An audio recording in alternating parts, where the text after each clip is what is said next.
Loại này là bắn tôn, bắn mái là ngon lành luôn các bác nhá. Đấy, bắn tôn rất là ngọt ngào với sắt dày ly tư nhá. Đấy, rất là nhẹ nhàng, an toàn. Pin và máy rất là khỏe. Đấy, đây là đang bắn sắt dày ly tư các bác nhá.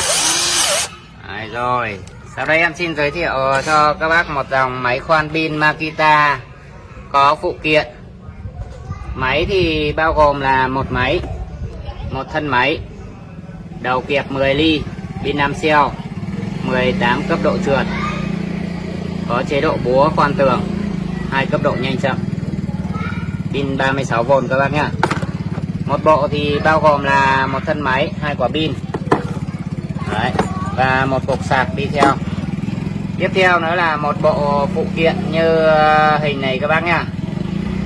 3 mũi khoan sắt, 3 mũi khoan gỗ, đầu bắn vít loại nhỏ, đầu bắn vít từ 2 cạnh đến 6 cạnh, và dây bắn vít đa năng. Đấy, sau đây em xin test lại cho các bác xem về chế độ bắn tôn, bắn mái cho anh em thợ nhá. Đấy, bắn tôn, bắn mái. Đây là sắt dày ly tư các bác nhá. Đấy, rất là ngọt ngào phải không ạ?